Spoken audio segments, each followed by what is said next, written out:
Good morning. I hope you all had your fair share of coffee. Synergies is a very exciting topic. Hasn't been talked before. No, in reality, we talk about synergies since forever, since I can remember, and I'm in the job since a long time now, since more than 17 years. But that's to be topped by some of my speakers that I want to introduce to you now. First off, Bernard Barani. A lot of you might recognize him as a face from the European Commission, but this has been changed. At the Commission, I might say he was the architect of the 6GIA or SNS partnership, and now he moved to be advisor in the 6GIA. Philip, I don't know how do you pronounce him? Okay, you heard it. He's Secretary General of the ADRA, of the AI Data and Robotics Partnership. That's a partnership where the topics are directly implemented in the work program of Cluster 4 in Horizon Europe. And then finally, we have Anton from the CHIPS joint undertaking, formerly known as Key Digital Technologies, formerly known as Excel. That has had a tiny boost in budget recently, and in activities, and he's head of sector at the CHIPS joint undertaking. So, a very warm welcome. We have a session of about 1 hour 15 or a bit less now. I want to include you into the discussion as well. It would not just be a panel where you sit back. So if you intend to just do your emails, you can do that.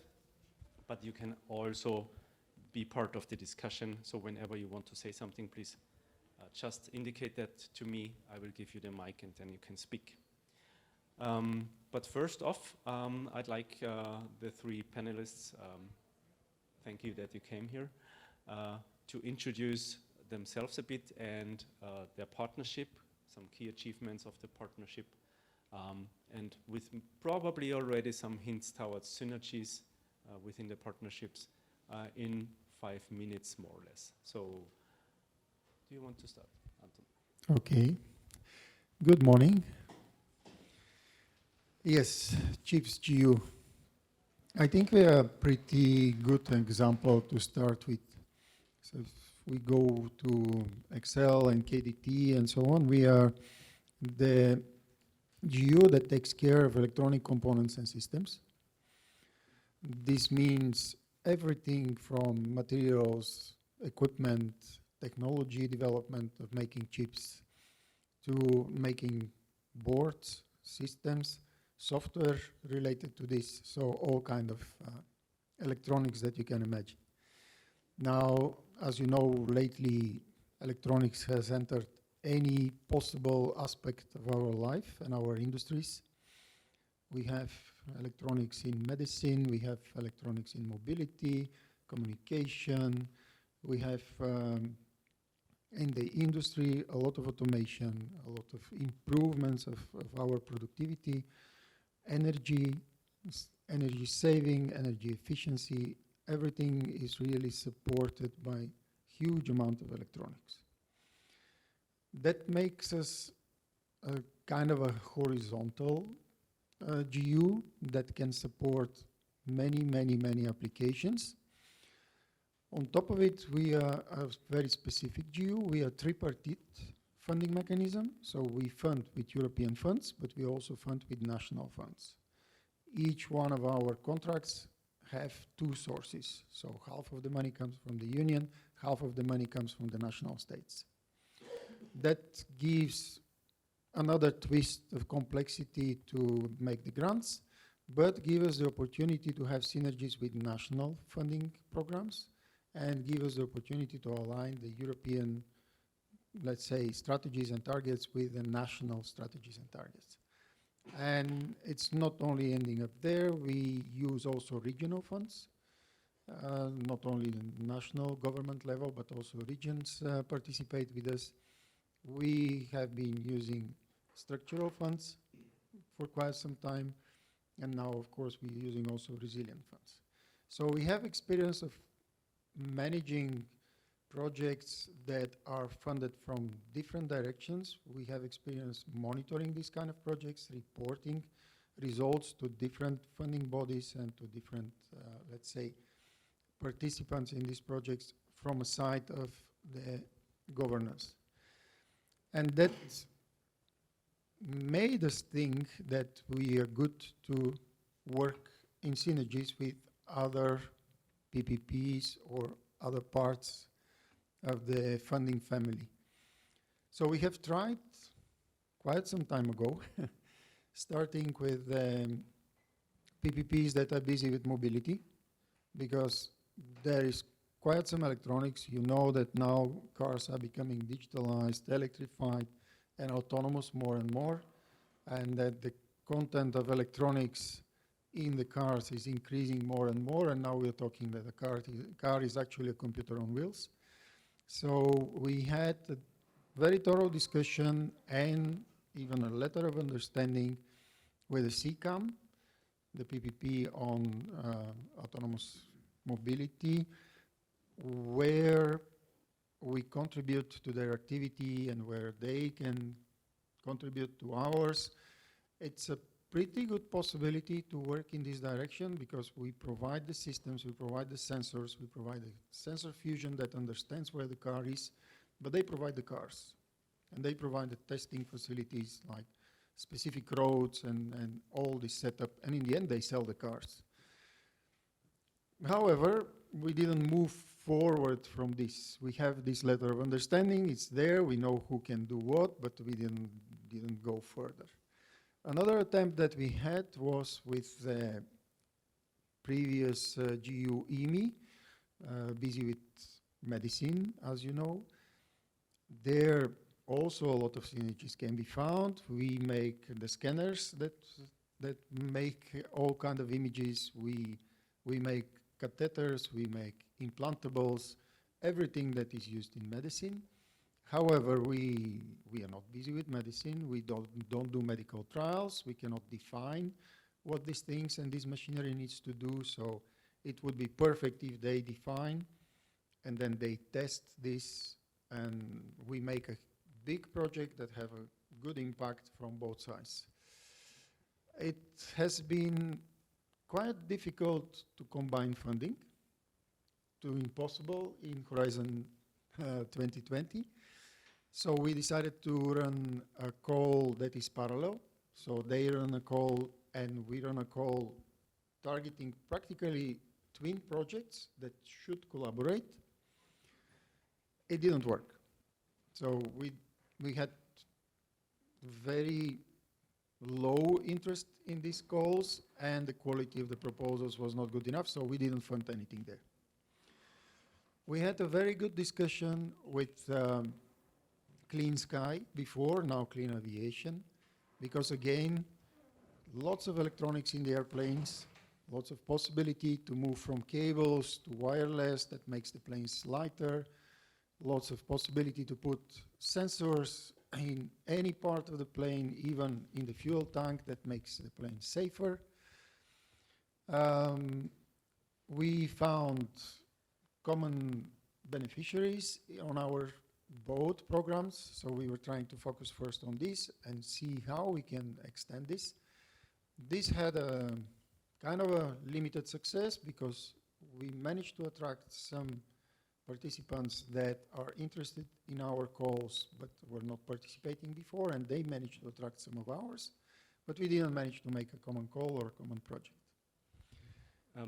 You see, when I start taking the mic, that means you should start getting nervous. Okay, we will have enough time. I have few more examples on attempts to do synergies, and one hopefully luckily successful, so we can discuss further. Thank you. Thank you very much.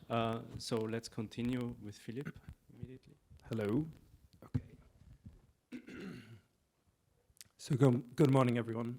My name is Filip Jatkiewicz, and I'm the Secretary General of ADRA, the AI Data and Robotics Partnership.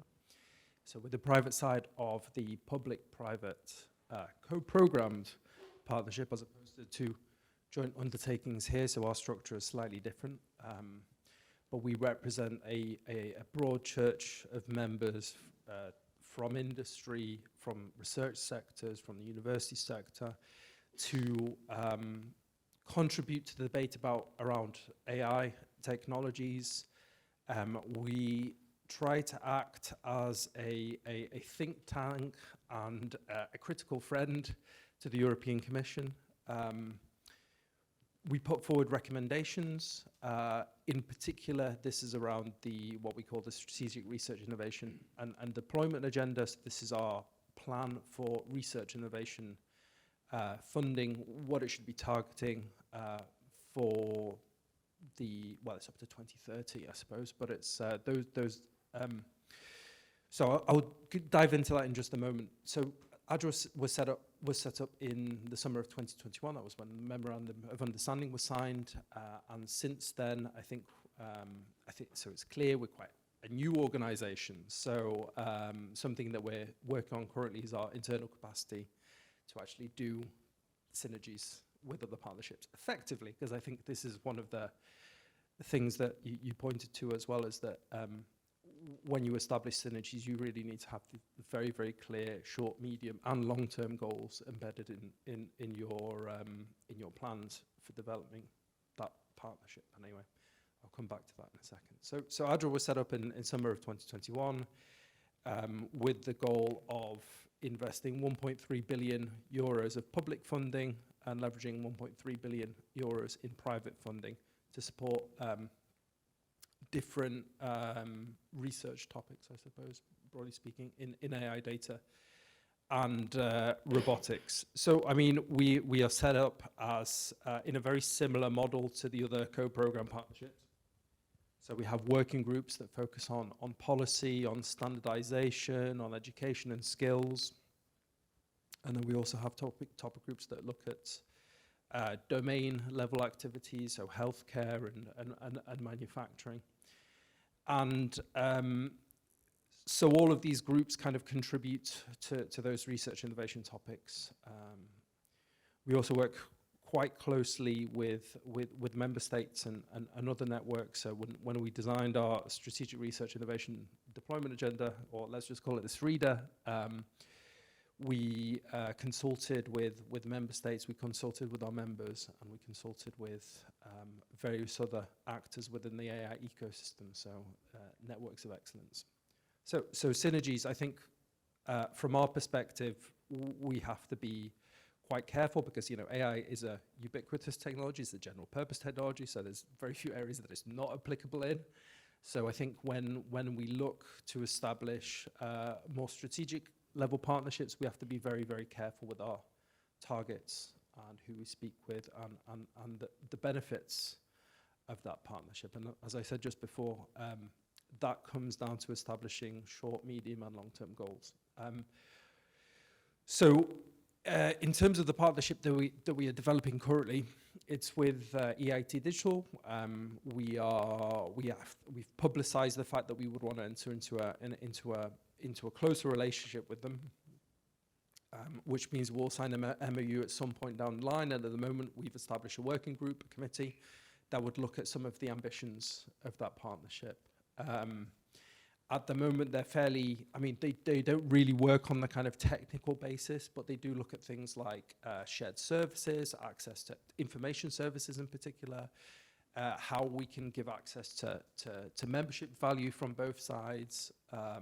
There's a stream on advocacy, and I think that's something that ADRA would like to play a greater role in, is how do we defend our members in a particular environment? How can we be working towards giving them and establishing a better landscape for them to operate in? And so I think advocacy activities in the area of skills, and which is super important for AI, or in the area of innovation, and where we can help them operate, are really valuable. And having a partner like EIT Digital helps add weight, kind of gravitas to what we're saying, and that's quite important. And then, of course, kind of joint working group activities is another one that we would like to kind of establish for it. But it's a very, very kind of complicated, it's a very complicated thing to get into, because you're working on, in terms of different cultures, you work in different ways of organizing your association and business model. So perhaps I can say a bit more about that later, but that's, in a nutshell, a bit of an intro to Andrew. Thank you very much. You already got that I took the microphone and yeah. And I have to add that ADRA itself is kind of a synergistic partnership, because it was formed by the former data partnership, by the former robotic partnership, together with the newly formed AI part. Thank you very much. Bernard, last but not least, smart networks and services, please. Many thanks, Manfred. So smart networks and services is a bipartite GU. So it's an industry association on the one hand and the commission on the other side that represents the public side. I am speaking on behalf of the private side today, because I provide consultancy services to the 6G Industry Association, which is a set of stakeholders which is putting together the SNS agenda together with the Commission. SNS is a new joint undertaking, and when you talked about key achievements, I think one of the first achievements is that it exists. It has not been that easy to put in place.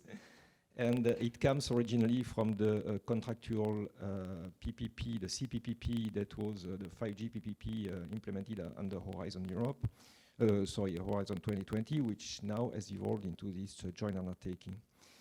When we moved into this joint undertaking, the Commission mandate was very clear. It says you work on telecoms, so you have a set of stakeholders in telecoms, but we want more than telecoms. So the mandate that was given to the industry stakeholder was to say, define a roadmap that covers from the components to the service provision. That means not only the telecom layer, but including the cloud and including the components at the very level of the enabling technologies.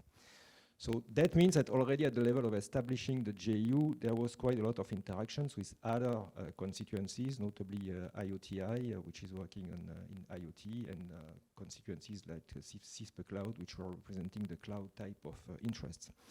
Now, the way it has been implementing now in terms of success, beyond the fact that it exists, the JU has managed already to launch 3 calls. So the first 2 calls have generated about 50 running projects, and now there is 1 call which is open for this year with deadline to submit proposals in April, I think. And the way it's orchestrated is that there is a flagship project. That means a big project that kind of define what will be the next generation of telecom in the world, because we are looking for global standards. So it's called 6G. So you may want to say, wow, why do you look into 6G? We don't even know what to do with 5G. But bear in mind that to develop a new generation of telecoms, it takes about 10 years. So the cycle to develop a new generation of networks is about 10 years. So if we want something ready in 2030, 2031, we need to work on it now. Which means that this big project, which is a kind of system project, is complemented by a set of satellite projects which are looking into the components, the technological components that will build this 6G type of future networks. And there are about 6 key enabling technologies that have been identified, including AI, for instance, being one of them. But that's the way it's structured. In terms of partnerships, first of all, you might, or in terms of success, should I say, you might have seen, if you follow the Trade and Technology Council, that means the EU-US discussions between the Commission under the leadership of Vice President Vestager on the one hand, and on the US side, it's Minister Blinken and Gina Raimondo. There is a roadmap for 6G, which has been published by the US and Europe, which was published in December last year, where there is a kind of cooperation agreement between the 2 regions to work towards global standards development for the so-called like-minded countries. So that's a kind of geopolitical exercise which is very important, which has also some, let's say, cooperation elements with other type of initiatives. So the first set of initiatives we are working with are national initiatives. So there are a number of 6G initiatives which have been launched in several member states, Germany, France, Spain, and many more. So we are trying now to have a kind of coordination exercise to define, to have a joint position for what should be the services of 6G in such a way that this paper can be presented to the standardization organization and that the standards work collectively on a European vision for what services this type of new platform should work on. There are different types of partnerships which have been established very early in the process through memorandum of understanding with EXO, for instance, the security people. But this covers primarily exchange of information. There are a little bit more elaborated type of partnerships that we established with KDT under the second call. We had a kind of, not exactly a joint call, but a kind of coordinated call with a focus topic in the two programs. But unfortunately, this did not develop exactly the way we wanted, and we can expand on why the reason why it did not work that good. And now what we are trying to do, we are trying to develop a common roadmap with the CHIPS GU, which would not cover one work program, but that would cover the next 3 years in such a way that we can have a common program. So we have developed a position paper on that, which has been endorsed by INEAS, which is one of the industry association which fuels the CHIPS GU machinery, if I may say so. And now we are in the process of bringing this proposal up to the governing board of the two GUs, and hopefully it will work or it will not work, I don't know, but that's something that we are trying to work on. If you want, what we are trying to do in general terms is to move from a bottom-up agenda towards a top-down agenda. And we are trying to do the same with the photonics people. And we are, but it's not that advanced in terms of the discussion. We are trying to see what are the opportunities with BDVA and people who are working with data and data robotics and these kind of things. But this is a more longer-term discussion, I would say. I would stop here. Thank you, Bernard. So thanks for the introduction. I haven't introduced myself. My name is Manfred Halver. I'm National Contact Point for Cluster 4 for the digital part.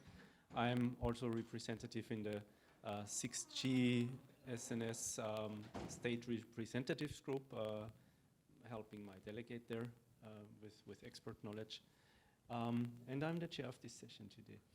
So, as the chair is not the only one that should speak, I invite you again, if you have questions, you can always step in.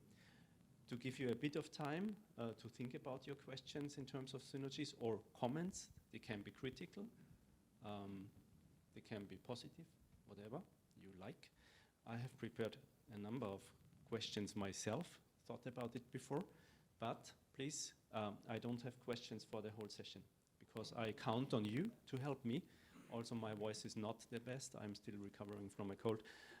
So please help me and come up with your questions and your comments as well, your statements. And I hope we have a fruitful session today. So, but to give you a bit of time, and also because I'm kind of curious about some things, let me start with the questions. We've heard now, I mean, there's several dimensions of synergies when we talk in terms of partnerships. We have synergies with country initiatives, we have synergies with other partnerships, we have synergies on the topic level, on the budget level. They might be short, medium, long term. What I'm interested is, do you have some possibly made up or real example of working synergies on entity level, like somebody who is in the partnership, some organization, some company or research technology organization that has used to the benefit of the topics and to the benefit of the entity several sources of funding or several programs to push forward a major initiative. Anybody of you? You can think about one made up or whatever. Okay. I'll answer as I understood the question. You can correct me if I'm going in the wrong direction. As I explained, we are tripartite. So we have national funding, we have also European funding. But with the new twist of ChipsGU, we also stepped on the two programs. We have Horizon Europe and we have Digital Europe funds. So in this respect, there are several of our beneficiaries that are exploiting, let's say, the landscape, working with national funding, and then eventually on the next stage, they are bringing this to a European level, cooperating with our partners and coming to us to exploit national and European funding. And we have beneficiaries that actually now we have open calls for the pilot lines. It's about 1.7 billion call. And a pilot line practically is a project that is supported with 3 different, okay, let me say 6 different contracts, because there are 3 European and 3 national. You have a contract under Digital Europe that supports procurement of equipment. It normally goes with, let's say, hosting agreement, where you have the pilot line. Then you have a grant under Horizon Europe, half funded by Europe and half funded by national states, that develops the technologies, put this machinery together to be a pilot line, develop services and everything. And then you have another grant under Digital Europe that, again, 50-50 paid by the union and the national. Again, 2 contracts that will ensure access to this facility and the operation of the facility. So you have there synergy between national and also between, let's say, programs in the union. And yeah, as you can imagine, major RTOs that are aware of all these programs are actually taking advantage of this, and advantage in a good way of the word, because what this allows is to make a project of 1.5 billion, a single project that pushes the technology to the next stage, below 2 nanometer, that is first in the world. So the size, the impact, let's say, the consequences of these projects are huge, and the only way to do them is combining efforts and combining programs, combining funding sources, and aligning also strategies, because there is a huge alignment behind this between the programs and between national and European strategies. Thank you very much. Because before I hand over to Bernard, I want to ask you, just by raising hands, who of you is from a big company or big RTO? Who of you is from a small entity? Nobody. Where are you from? If I may ask. Government. Okay, a lot of government officials. That's good. NCPs, national contact points. The rest. So who is missing? Research infrastructure. Good. I like you. Because I'm research infrastructure's national contact point as well. It's kind of a hobby. Okay, thank you. Bernard, please, you wanted to add to the synergies. Yeah, just a few examples I can think of to fuel your question. As I said, we have a number of national programs which have been launched in the context of the future generation of communication networks and services. So it's very frequent that we see stakeholders which are developing technology in the context of national program that brings them to the European level to just to export their ideas and to kind of diffuse the ideas that they have towards wider communities and to get a certain level of endorsement of the work that they are doing. But conversely, there is also the reverse approach, which is European projects which are implemented under SNS may use test facilities, for instance, or specific hubs which are being developed in the context of national program to validate a little bit more their own ideas at the level of one contribution from one particular member state. There is another domain where there are a lot of, let's say, interactions between different entities or entities with different DNAs, which is space. Telecom includes space, so we have a lot of ideas which are floating around today around what people call NTN, non-terrestrial networks. So the idea, which is reasonably new, because in the past it was really two different segments, space and terrestrial. The idea nowadays is more to have space integrated into terrestrial networks and using exactly the same architectures and the same technologies. This was not the case a couple of years ago. But now this idea that the two elements would use the same standard, the same technology, the same radio systems is much more prevalent. So which means that we see a lot of industries which are interested in these space aspects of 5G or of 6G work at the same time on European programs, but use, for instance, technology platforms or test and technologies which are being developed by the European Space Agency and put it back into European type of research. So there are very, very frequent type of things. One thing we are trying to develop again with the CHIPS view, and this was a bit the spirit of the focus call we had. We try to develop a model, but it's not that easy, where those companies in the microelectronics domain that would develop technology which is relevant for a future radio system, for instance, because they are using, I don't know, terahertz frequency bands or frequency bands that are not used today, but that might be used by future systems.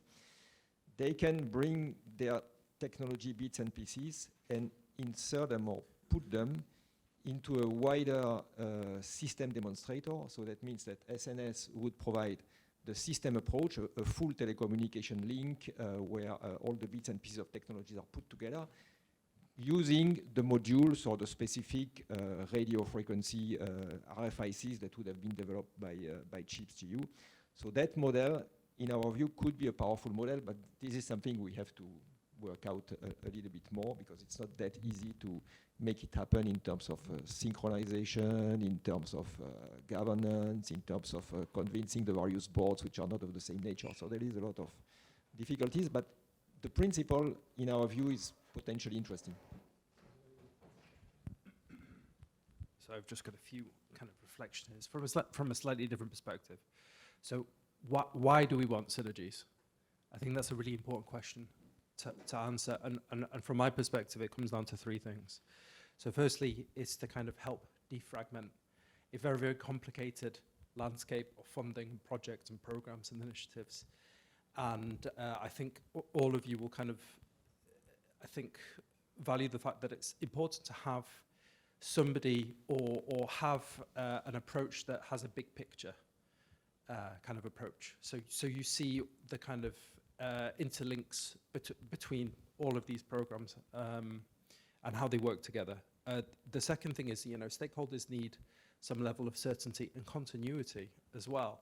A lot of these projects, what you don't want them to do is kind of finish. If it's been a successful project, you don't want them to just finish and vanish into the ether. You want to give them a level of continuity and tell them how to get to the next level, especially when we're talking about the commercialization of certain technologies and identifying commercial applications for these technologies. So I think within ADRA, what we would like to say to stakeholders is that, here is this pipeline. We form just a part of that pipeline. We look at different, different levels of maturity, different technology readiness levels, but we want to help you, identify the route forward for you. So I think, and so number three is about the innovation ecosystem, right? We all form part of an innovation ecosystem that is hopefully getting closer and closer together, or at least that should be the ambition, right? So within that ecosystem, what is our role? Our role is to be a point that you can go to and kind of work on the basis of a no wrong door, right? So we should be able to be in a position to help our stakeholders navigate this complexity, and I think that's how we should be looking at it. It's a huge interplay. We're just a little piece of that puzzle that fits very, very closely together. And I think it's important to view things from that kind of ecosystem perspective. You could be national contact point. No, absolutely. But that's not. I think that's the point, though. I mean, you're just. It's about the interdependence, right? It's all supposed to be working together, and that's how we support stakeholders to move forward, and how we help business to scale. Okay, perfect. So, who wants to have the mic first?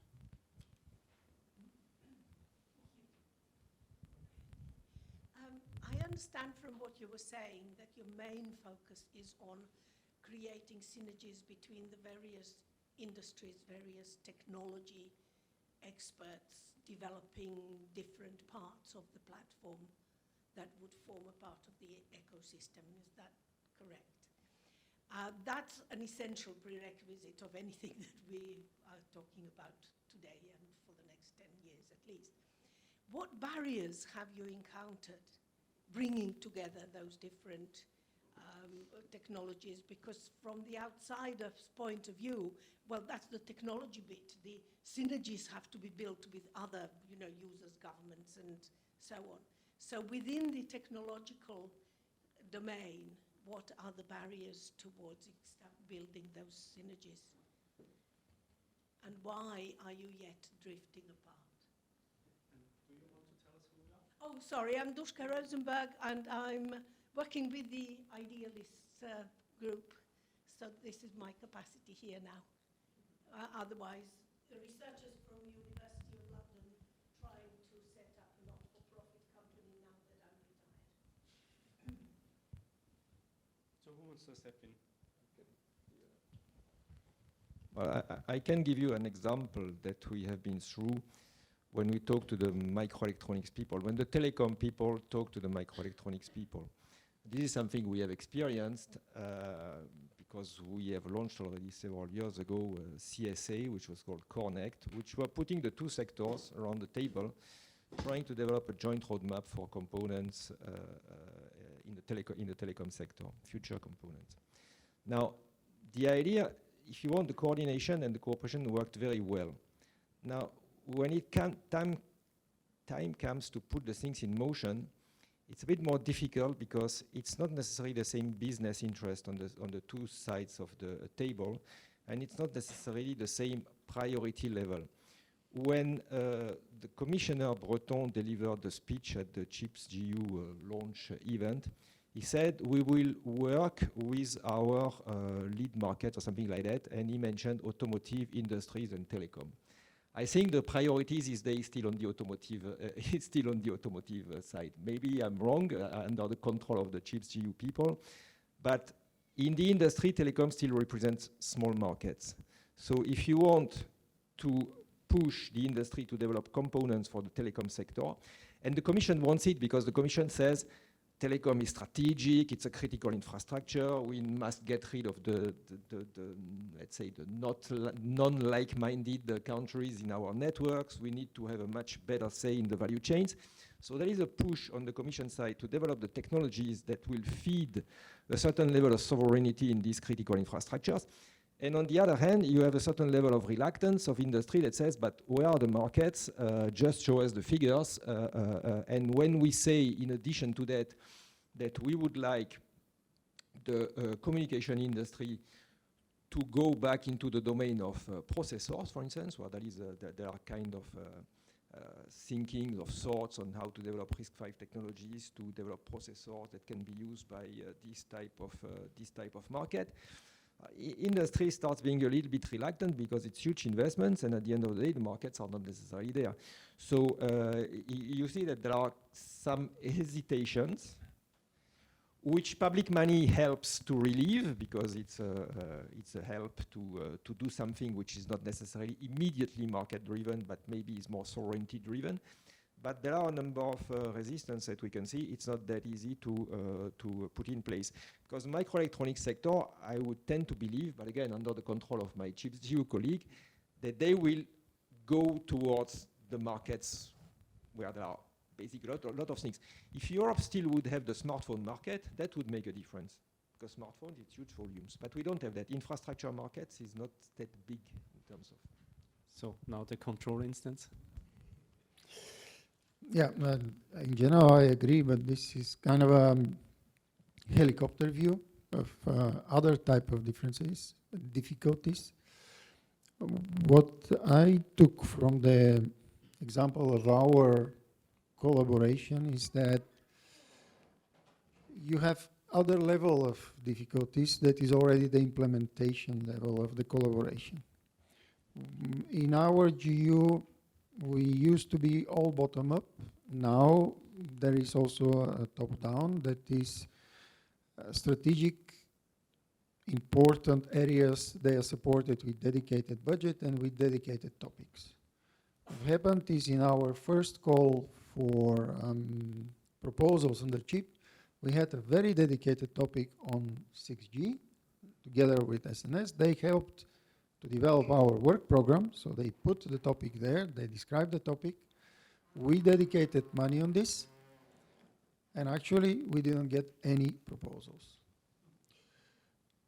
Strangely enough, in our normal call that was not focused, we have several proposals for the same technologies that go in the direction of SNS.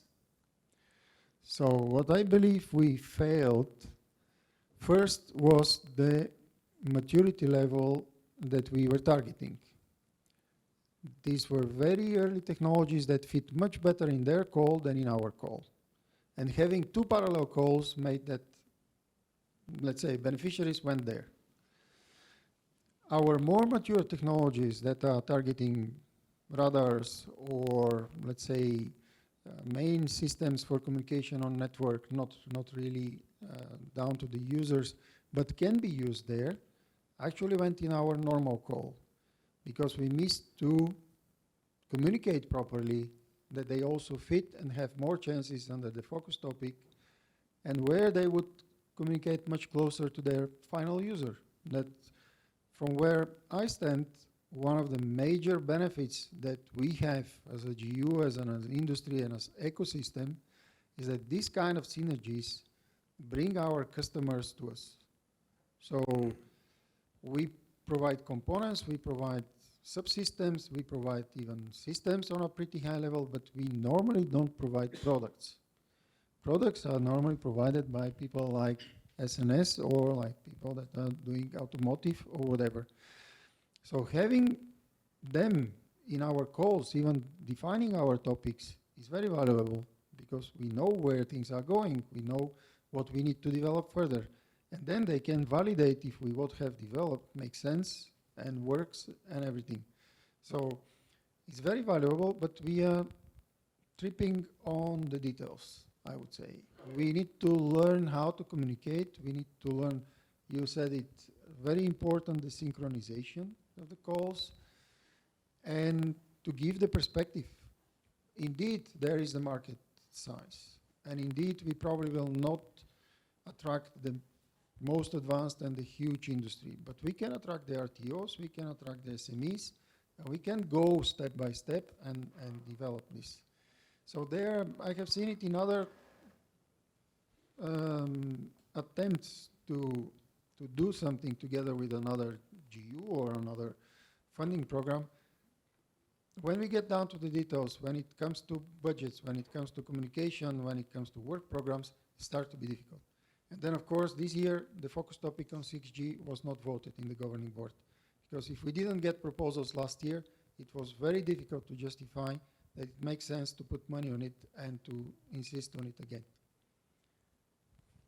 Okay, so while we heard now about a lot of how it does not work with synergies, I also tried to remember, like in the dark past, where we were before. And I thought to myself, actually, we already have come a really far way.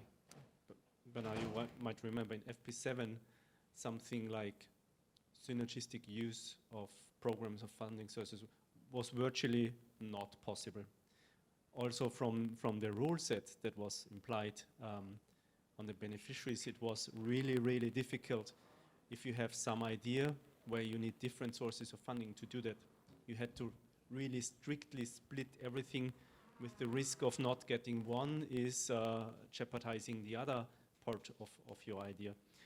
So I think with all the negative emotions running around here with not working. We already have come a far way in making efficient and synergistic use of topics, of funding programs. We are not yet there, but fear not. A 10th framework program will follow, most probably, most likely.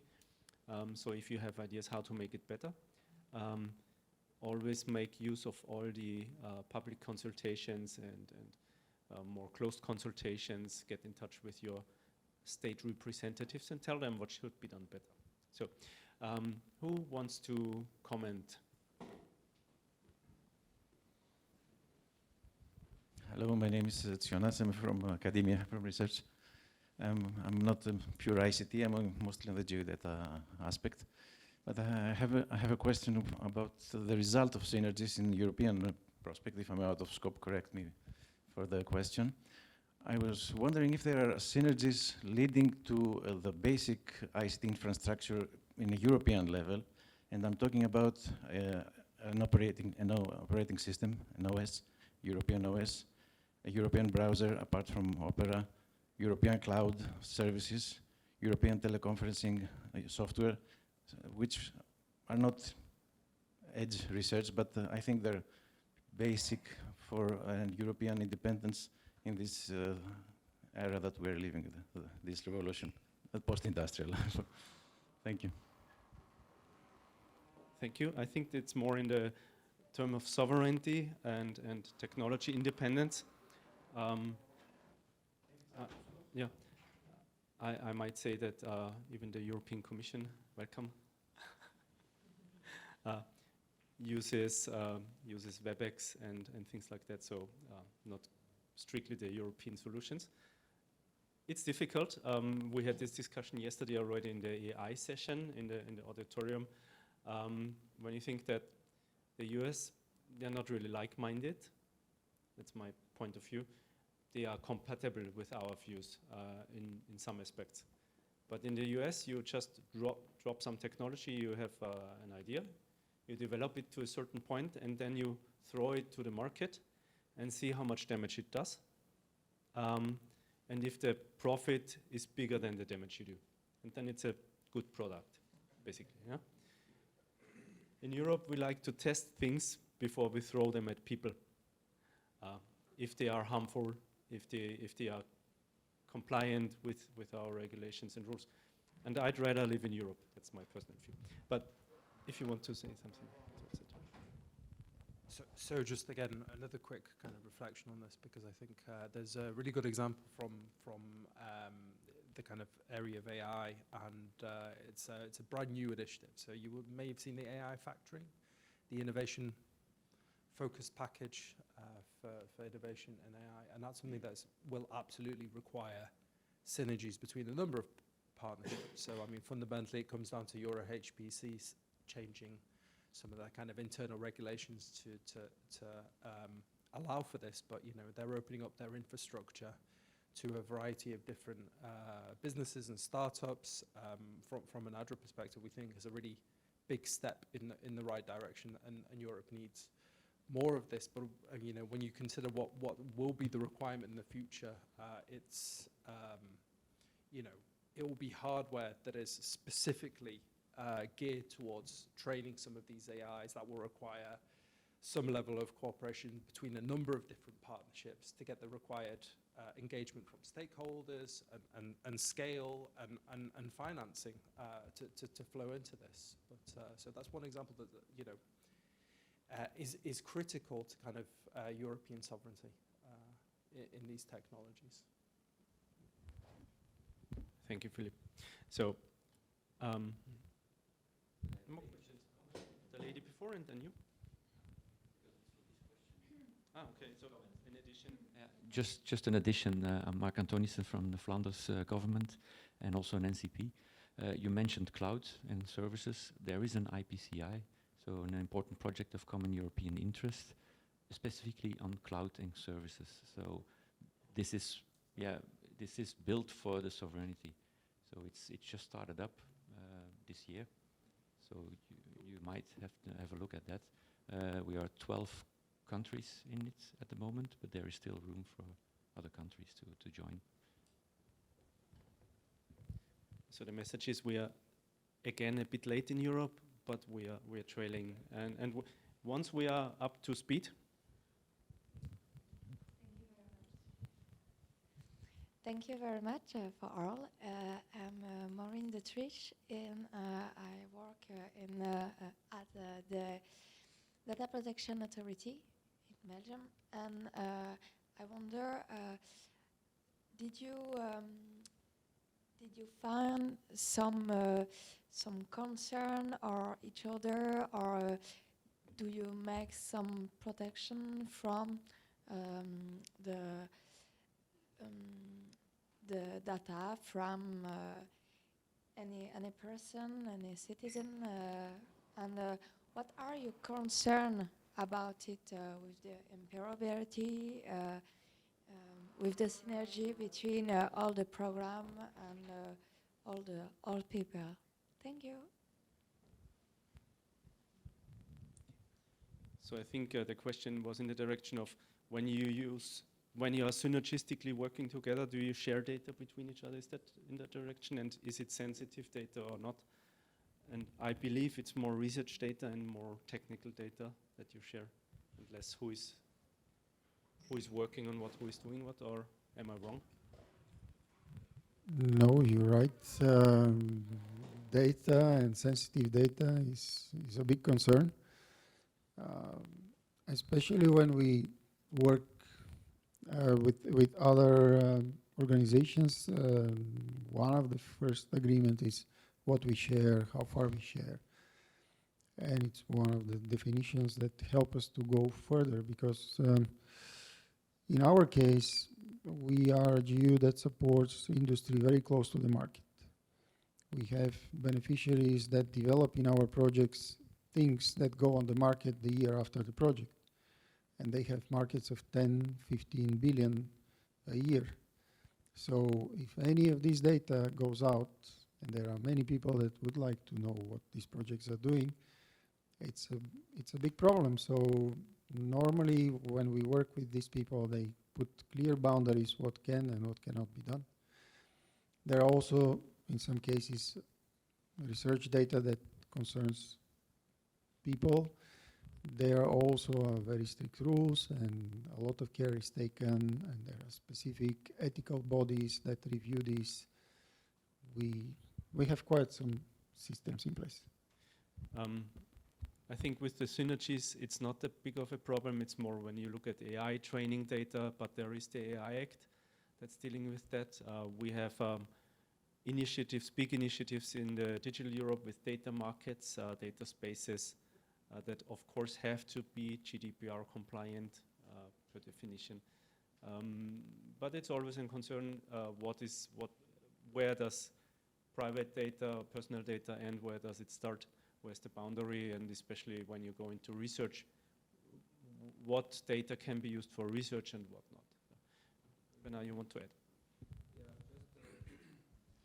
I mean, maybe again, telecom is a special sector, but we encourage sharing of data up to a certain point. This point being whatever is useful to create a European momentum towards standardization. Telecom systems are globally standardized.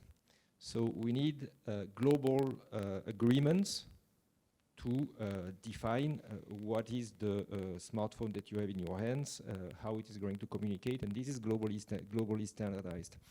So we want to establish a strong European position at the level of standardization bodies, because this is where the patents and the intellectual property is being defined to an extent. So if you push a certain technology into a standard, this becomes the standard that your iPhone or your whatever phone is implementing, and this creates value for the European manufacturers as well, not only for Apple also, but not only. And that's one of the reasons why we wanted originally to have a lot of interactions with the microelectronics people, because what did we note at the level of 5G standardization? At the level of 5G standardization, you have the classical telecom players who go there around the table from Europe, But from the other regions of the world, you have all the microelectronics industry, which is there. So you have MediaTek from Taiwan, you have Intel, you have Broadcom, you have all these people are there. And it's not the case from the European ecosystem. So we said, and this was already several years ago, we said if we want to do something better in 6G, we need to bring the European microelectronics industry also to the standardization table in such a way that these people are not implementing the standards, but they are also producing the standard and having the IPRs. And this means that we need to share a lot of data in terms of performance between the various sectors in such a way that they are convinced that the technology that goes to the standardization bodies is good for their IPRs, but it goes also for the performance that they will get out of the product. So every data which is good to promote a European standardization ecosystem, in our view, is good to share. Is good to share. Thank you. Okay, I have one question I want to ask you as well. Like, we talk so much about synergies, synergies in the partnerships, synergies across programs, synergies with national, with data, whatever. It's really a complex issue. But if you look at your whole partnership, like that's my partnership that I work in, is it really such a big part of what you do? Are we overthinking it, or is it something not so big in terms of the budget, but big in terms of value, so you want to pursue it? Do you have any notion on that? Is it worth all the fuss that we are doing? Who wants to start? Nobody. Philip, probably.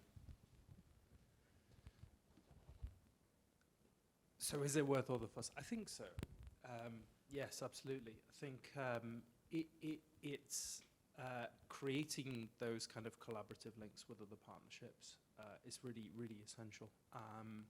But I would go back to the point that I made before, in that it has to be, especially for a new partnership like us, it has to be ultra focused and targeted, because so identifying, for instance, for us, the AI Data Robotics Partnership, it would be about identifying the key verticals that we want to be working with, where we see the greatest potential in creating impact, right? So I think you look for partnerships that you want to deliver impact with, or for I should say. For us, it's also about, where can we stimulate the greatest amount of private investment. So there are a whole load of kind of variables within that establish a set of criteria that help us to identify the partnerships that we want to create those links with. And it has to be ultra focused. Thank you. You can, if you have an answer to me, you can also add what would be needed in the future program or in 2 years to make it a bit easier for you.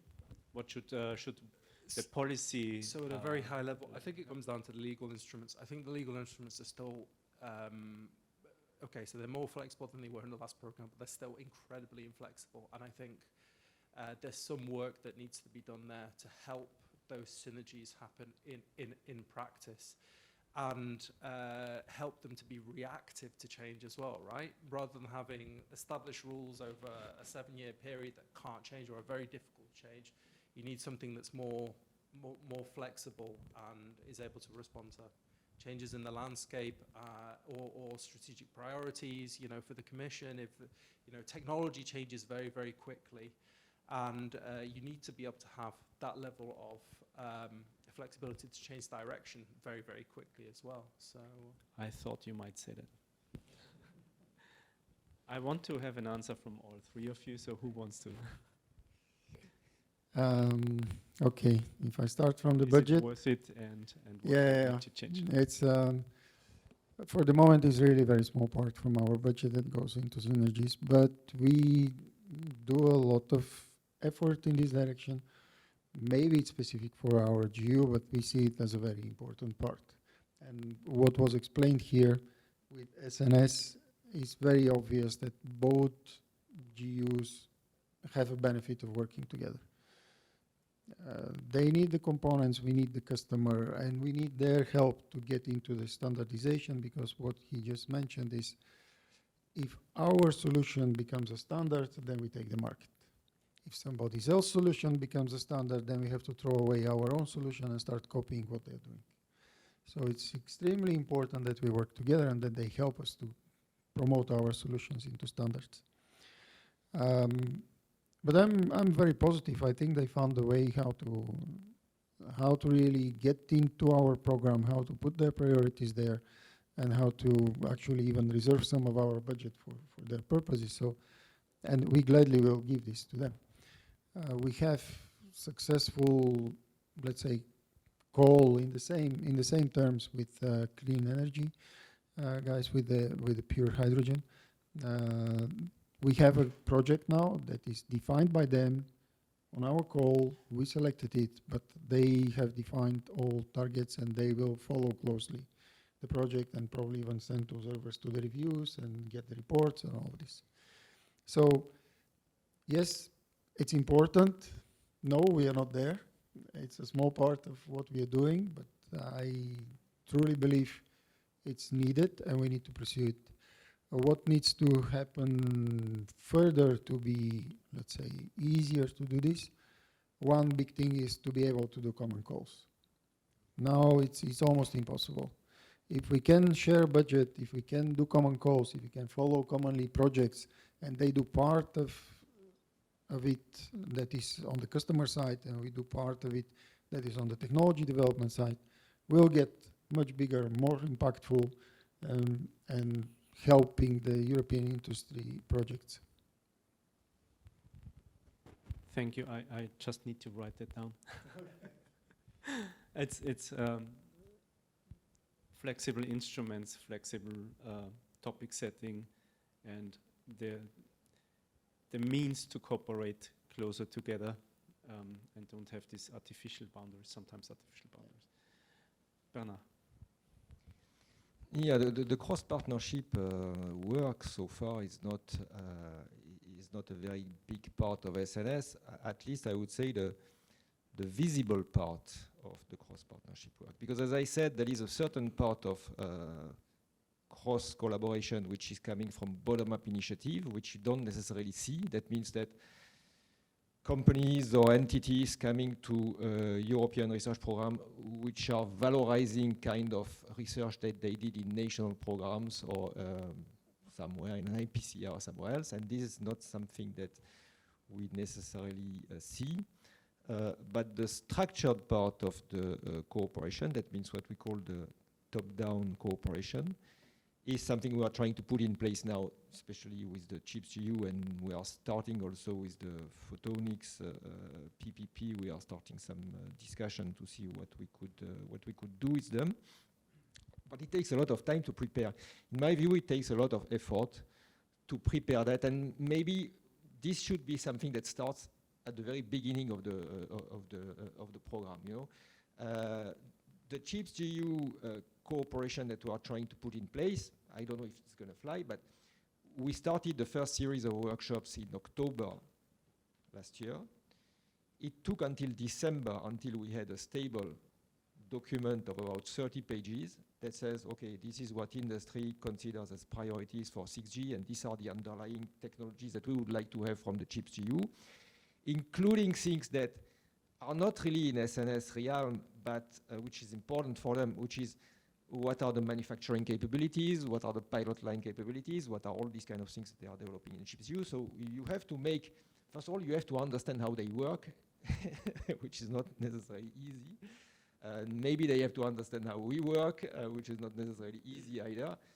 And it takes a lot of time to develop this. Now we have this document. Again, it has been endorsed by INEAS. INEAS seems to be happy with it. So INEAS is okay to bring this up to the governing board of the GUs, and we have to see if we can influence the Work Program 25 with this initiative. But the way we have structured it, and this is what took time, is not to say, okay, we need these bits and pieces of technology, we need INP or SIG-E or whatever. What we have tried to do with industry is to architecture this around the product And the product would be what we call a front-end module. That means basically all the communication modules that you find on radio stations, which includes not only bits and pieces of technologies which have to be integrated with each other, which is already complex, but also the packaging, which is something where Europe is not very good, I understand from you, and so on. So it's a system view, which includes your technology, which includes our specification. And it takes a bit of time to get there, because when you propose this, some people in industry say, oh, fantastic. Some others say, no, this is not what we need something else. And now we have to see how we can put it in a program that, in our view, should be not one, one-stop, start-stop program, but to put it over the next 3 years to see how we can define this as an initiative where we provide our part of the budget, you provide whatever you can provide from your budget, and we see how far we can progress in a programmatic way. It's much more than defining one call and say, okay, for the next year, we will see the year after what kind of call we put together. Okay. And that takes time. Thank you. I see those three having a coffee chat in a couple of minutes and continuing. Can I ask a question? Yeah, Thibaut? of course. So what kind of KPIs are you applying to how well the partnership works out? Is there a point at which you say, this is enough, it's not really worked the way that we planned, or how do you kind of measure success? I'm trying to see if Alessandro has to say something there, one of the commission representatives here. KPIs, as far as I follow the partnerships, they have overall key performance indicators, what the partnership wants to achieve. They are really clear, and these are monitored and followed by the respective governing bodies. So might it be the governing board, or in your case more the commission side. And then I think at one point you have to say you're going in the right direction, or you need a bit of a push to keep moving. So far I don't think partnerships in the digital domain did really fail. Haven't seen that. But yeah, I cannot add to that. Maybe somebody else wants to add. Last comments. We are in the last couple of minutes of this session. Bakar. Yeah, so my name is Bakar. I'm from the Research Council of Norway. I'm in the Cluster 4 program committee as expert, also in the TIPS, also in the SNS, recently joined, trying to follow the ADRA. But I think this discussion is extremely useful, because we are sitting in silos and discussing different things. Go to this TIPS meeting, discuss TIPS, and then go to the program committee, discuss the stuff in the work programs.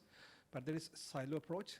But I think having this discussion where all the stakeholders are sitting together and setting the common KPIs, how the whole thing should work together is extremely needed. So I think some sort of coordination at that level we really miss that. But my question is on this ADRA partnership, because I think in each country, I think there is huge investments going on the AI. But we see this connection between ADRA and the efforts at country level.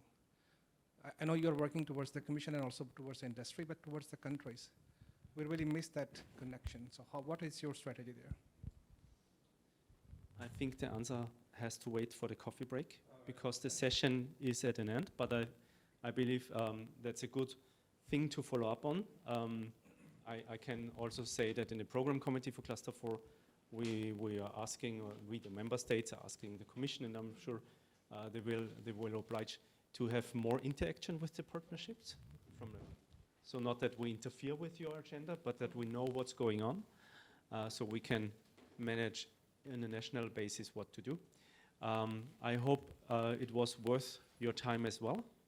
I'm happy that you've been here. I'm happy to have had my honored panelists here and speaking so openly also about pain points and what to continue.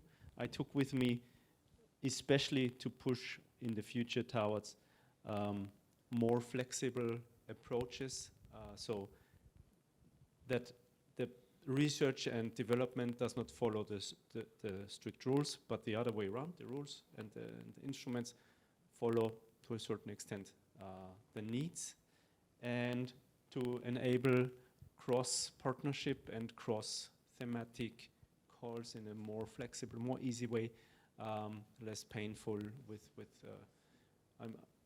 I remember we had something really long ago, like coordinated calls with other countries, even with other regions, with Mexico, with Brazil, whatever. So we could manage it within Europe. I believe that. Thank you very much. Enjoy the rest of the day, and I hope you have very fruitful discussions. Thanks.